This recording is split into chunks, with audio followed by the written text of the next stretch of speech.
दर्शकवृन्द, काठमाडौँ महानगरपालिकाका मेयर बालेन शाहले यो बनिसकेको गगनचुम्बी भवन भत्काउला नि त। नबन्नु थियो बन्यो, बनेपछि भत्काउनु नक्सा नमिल्यायो मिलाइदियो सक्यो। त्यो कागजमा मिलाउने कुरा त हो। अब भत्काइदिइ हाल्नु हुँदैन। भत्किने भन्दा नि अब यत्रो खर्च गरिसकेको सकेसम्म नभत्के नै राम्रो। यत्रो बनिसकेको भवन यत्रो चाहिँ संरचना खडा भइसक्यो, अब त्यो फेरि पनि भत्काउनु पर्छ भन्दाखेरि त अब त्यो राज्यलाई पनि घाटा भयो नि त। त्यही भएर चाहिँ अब भत्काउनु चाहिँ हुन्न कि भन्ने पनि मेरो मत छ। समय त बन्नु पर्यो, समय बितिसक्यो। हजुर, समय बितिसक्यो हैन, बितिसक्यो नि त। कुनै काम पनि समय भएको छैन।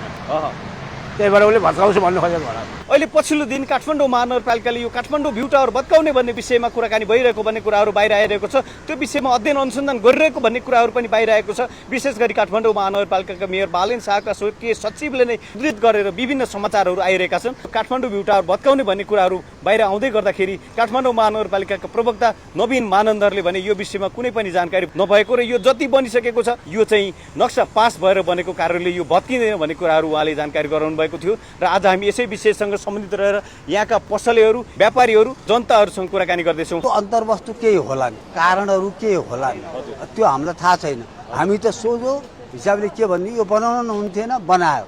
लगभग यो त अब 75% सकिल्ला। अब भत्काउनुको अर्थ क्षति मात्रै हो। प्राइभेट कम्पनीहरूले बनाउँदाखेरि चाहिँ कुनै पनि संरचना बनाउँदा विवादरहित ढङ्गले चाहिँ स्टु बनाउनु पर्यो। यहाँ तपाईँ 5 मिनट आएर उभिनु भयो भने यहाँको बस भाडा खै, यहाँको बस भाडा खै भन्छन् मान्छेले। यहाँको भनेको दुनियाँले थाहा पाएको ठाउँ, पुरानो बस भाडा। यो बनेर गाडी सबभन्दा पहिले गाडी आओस्, पार्क छिटै चलोस्। सङ्घीय सरकार र महानगरपालिका भनेको चाहिँ देशलाई चलाउने एउटा रथका दुई पाङ्ग्रा जस्तै हुन्। यिनीहरूसँग चाहिँ अब टकरावको स्थिति नभएर चाहिँ एकदम सही ढङ्गको चाहिँ अब विचार विश्लेषण, विचार छलफल भएर उचित निष्कर्ष निकालेर चाहिँ अब के अरे त्यो चाहिँ निकासको बाटो चाहिँ खोल्नु पर्यो होइन। महानगरले अब काम एकदम ठिक गरेको छ, तर के हो भन्दाखेरि कतिपय विषयमा महानगरको आफ्नै हट पनि छ। सरकारले भन्दा महानगरपालिका धेरै राम्रो गरिरहेको छ। सरकारले भन्दा राम्रो गर्यो, राम्रो गरेको छ नि त। ओहो, बाटोघाटोहरू सब सफा गरिरहेको छ। हजुर, भत्काउनु पर्ने भत्काइरहेको छ। हजुर, बालिनले गरेको काम एकदमै राम्रो छ। अब यसमा चाहिँ म जान्दिनँ होइन, यसको गडबडी यहाँसम्म पुग्ने थाहा भएन भन्दा नि थाहा छ, यसले दुनियाँलाई मार्का पारेको छ। तर अब भत्काउने र नभत्काउने उनीहरू नै जान्दछन् होइन। बालिन मान्छे राम्रो हो हाम्रा लागि नजरमा होइन। अब पार्टीका लागि नराम्रो होला, आफ्नो ठाउँमा छ होइन। ऊ स्वतन्त्र मान्छे हो, उसले आफ्नो हिसाबले काम गरिरहेछ। बालिनलाई नराम्रो अब कुनै व्यक्तिले पनि भन्न सक्दैन। आम नेपालीले सुख पाउँछन् यहाँ गाडी आइदियो भनेदेखि। अब यसलाई नै संरक्षण गरे पनि तल गाडी राख्ने ठाउँ बनाएको छ। अब बस पार्क पनि यहाँ आउने भइरहेको छ। हजुर, त्यसले गर्दा आवश्यकता त हो। अब सरकारले एकलौटी खालि आफै मात्रै खाने नियत गर्दाखेरि अब नगरपालिकाले चाहिँ किनभने कुनै सरकारको मान्छे होइन हो होइन, स्वतन्त्र हो। स्वतन्त्रताले नै गरौँ भन्ने विचार हो। महानगरपालिका धेरै राम्रो गरिरहेको छ नि। हजुर, सरकारले भन्दा महानगरपालिका धेरै राम्रो गरिरहेको छ। सरकारले भन्दा राम्रो गर्यो, राम्रो गरेको छ नि त। ओहो, बाटोघाटोहरू सब सफा गरिरहेको छ। हजुर, भत्काउनु पर्ने भत्काइरहेको छ। हजुर, समय त बन्नु पर्यो, समय बितिसक्यो। हजुर, समय बितिसक्यो हैन, बितिसक्यो नि त। कुनै काम पनि समय भएको छैन। त्यही भएर उसले भत्काउँछु भन्नु खोजेको होला। जस्तै अब सबलाई टुक्चा लगाएर गाड्छु भने नि होइन, त्यो पनि उसलाई उनीहरूले तलब खुवाउनु पाएको छैन, दुनियाँले रोजगार दिइरहेको छ। हजुर, त्यो अधिकृत नपठाउने, त्यसले गर्दाखेरि धम्काएको। उसले पनि धम्काउने, उसले पनि धम्काउने गरे। जस्तै अन्त कतिलाई मन परेको छैन, फुटपाथ उठाइदियो, गरी खानु पाएन भनेको छ होइन। हजुर, त्यो पनि हो, आफ्नो समस्या हो। सुकुम्बासीहरूले पनि त्यसै भनिरहेको छ होइन। त्यहाँ उहाँहरूको कस्तो कुरा भयो, उहाँहरूभित्र कस्तो सहमति भयो त्यो कुरा त मलाई थाहा छैन। तर चाहिँ यत्रो बनिसकेको भवन यत्रो चाहिँ संरचना खडा भइसक्यो, अब त्यो फेरि पनि भत्काउनु पर्छ भन्दाखेरि त अब त्यो राज्यलाई पनि घाटा भयो नि त। त्यही भएर चाहिँ अब भत्काउनु चाहिँ हुन्न कि भन्ने पनि मेरो मत छ। यो निर्माण प्रक्रिया चाहिँ अलिक ढिला भयो जस्तो लाग्छ मलाई। अलिक समय सीमाभित्र चाहिँ अलिक काम तीव्रतामा भएन कि भन्ने पनि लागेको छ। हाम्रो देशको प्रणालीले गर्दा पनि त्यस्तो हुन सकेको होला सायद। 30-32 सालमा हामी यहीँबाट नारायणगढ चितवन जान्थ्यौँ, आउँथ्यौँ। बस पार्क थियो, पछि बस पार्क उता बनायो, राम्रो भयो। लोकल बस पार्क हो। लोकल बस पार्क अहिले सडकमा छ। यो पागल हुन् कि के हुन् यहाँ यो देशका शासक भनौँ कि मेयर भनौँ कुनै पनि मेयर बालेनको भजन गाउँछन् बालेनले गर्न खोजेका के हो अप डाउन झर्नी चढ्ने त ठाउँ हुनुपर्छ नि ठाउँ ठाउँमा कहीँ दिँदैन हामी उहाँबाट दहचोकबाट म आउँछु गाडी सुन्धारबाट यता हिँडेर आउनुपर्छ अलि हिँडेर आइराखेको छु है अप डाउन त दिनुपर्छ नि ठाउँ ठाउँमा लोकल बस पार्क हुनुपर्छ लोकल सिटी बस भनेको के हो सिटी बस भन्ने बालेनजीले बुझाएको छ छैन सिटी बस कस्तो हुनुपर्छ कहाँ कहाँ स्टप हुनुपर्छ ज्येष्ठ नागरिक हुन्छ नि हिँड्नुपर्छ छैन यो लोकल बस पार्कलाई यो टावर बनाएको कुन चाहिँ सरकारले दिएको हो यो अनुमति हामीलाई थाहा छैन यसको बनाउन दिने गल्ती गर्यो अब बनाइसकेपछि किन भत्काउने एउटा संरचना हो नि बन्यो टावर हो नबनाउनु थियो बनाएपछि त किन भत्काउने यो भत्काउनु भनेको अब चाहिँ अब हल्लाको भरमा त म दौडिन्न भत्काउने हो किसिमको धम्की जस्तो देखिन्छ यो कुरा अब यसको अन्तर्वस्तु केही होला नि कारणहरू के होला नि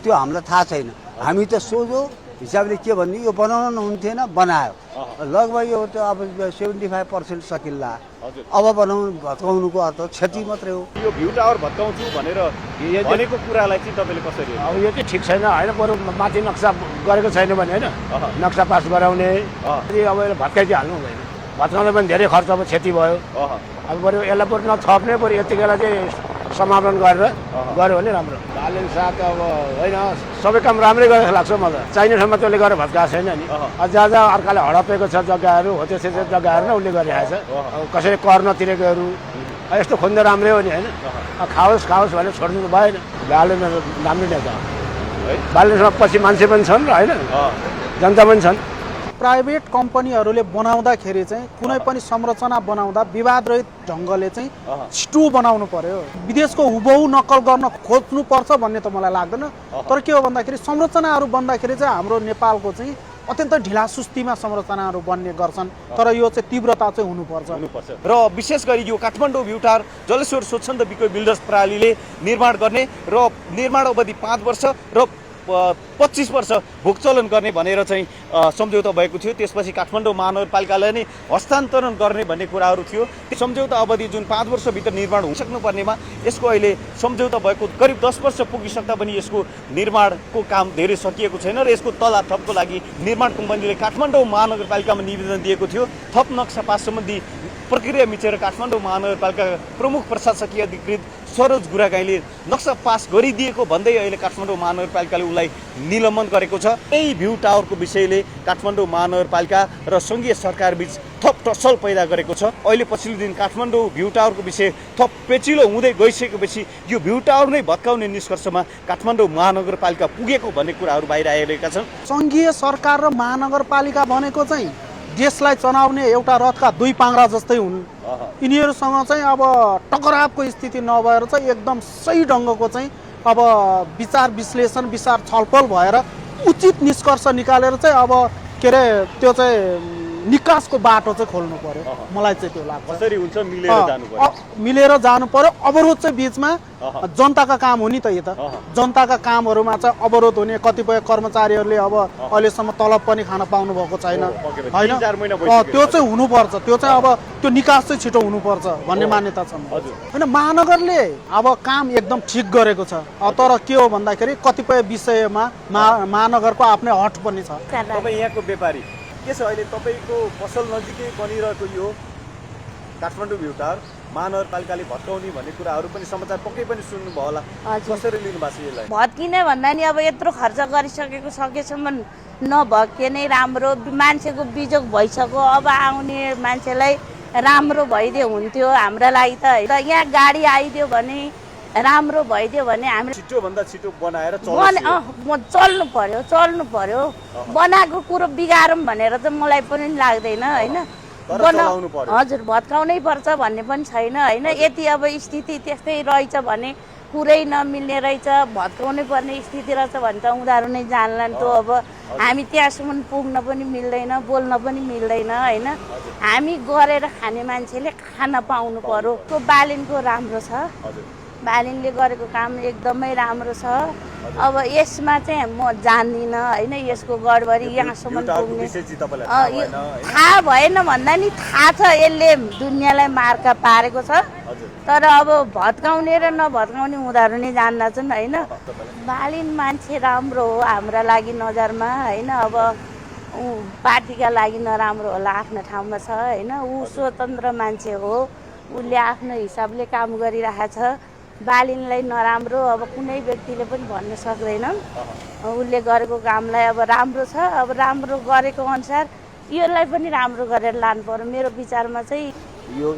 यसको यो नक्सा पासको विषयमा विवाद भयो अरे, हजुरलाई थाहा छ। प्रमुख प्रशासकीय अधिकृत एसीको विषयमा निलम्बन हुनुभयो, अनि त्यसपछि यसको जडै निकाल्न चाहिँ यही नै भत्काइदिउँ भन्ने खालको कुराहरू मेयरको सचिवालयबाट आएको छ है। नक्सा पास के हो त्यो भित्र त हामी पसेका छैन नि। हामी त सोझो हिसाब कुरा मैले तपाईँलाई अहिले नै भनिहालेँ, कति दोहोऱ्यो भने नबन्नु थियो बन्यो, बनेपछि भत्काउनु हुँदैन। नक्सा नमिलायो मिलाइदिनु सक्यो, त्यो कागजमा मिलाउने कुरा त हो। यसको संरचना गलत छ, भोलि दुर्घटना हुनसक्छ, भत्किन सक्छ। यो सानो 7-8 रेक्टरको भूकम्पले पनि जान्छ भने त प्राविधिकले चेक गर्न पऱ्यो नि, भने यसलाई तन्दुरुस्त बनाउनु पऱ्यो होइन। होइन भने बनिसकेका चिज किन भत्काउने, नक्सा नमिले मिलाइदियो होइन। सरकारले के गर्दै खाएको यो खुल्ला बजारलाई खुल्ला मञ्चलाई कतिपल्ट बेचेर चाहिँ गर्यो।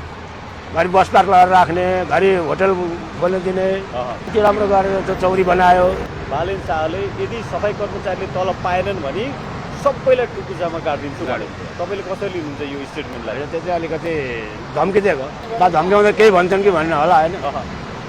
स्वतन्त्र छ, कसैको दबाब छैन। यतिखेर पार्टीले यस्तो भनौँ उस्तो भन्नु नि पाएन। भन्नु ठिक थियो कि थिएन? भन्नु त ठिक थिएन, तर उसले भनिहाल्यो, धम्कायो उसले। बस पार्क चलोस्, मेरो भनाइ यात्रुहरूले नि सजिलो होस्, तपाईँहरू पनि व्यवसाय यहाँ त बाबु अब वर्षौँ कति वर्ष पहिलादेखिको अब यहाँ दिनमा यहाँ तपाईँ 5 मिनट आएर उभिनु भयो भने यहाँको बस भाडा खै, यहाँको बस भाडा खै भन्छन् मान्छेले। यहाँको भनेको दुनियाँले थाहा पाएको ठाउँ, पुरानो बस भाडा आम नेपालीले सुख पाउँछन्। यहाँ गाडी आइदियो भनेदेखि अब यसलाई नै संरक्षण गरे पनि तल गाडी राख्ने ठाउँ बनाएको छ। यो भीम टावर बनेको अनुसारले सरासरले हो भनेदेखि चल्ने बेला भइसक्यो। राम्रो गरी काम गरेर लगेको भए अहिले 3 वर्ष भयो यहाँ बनाउन छोडेको, ठ्याक्कै 3 वर्ष भयो।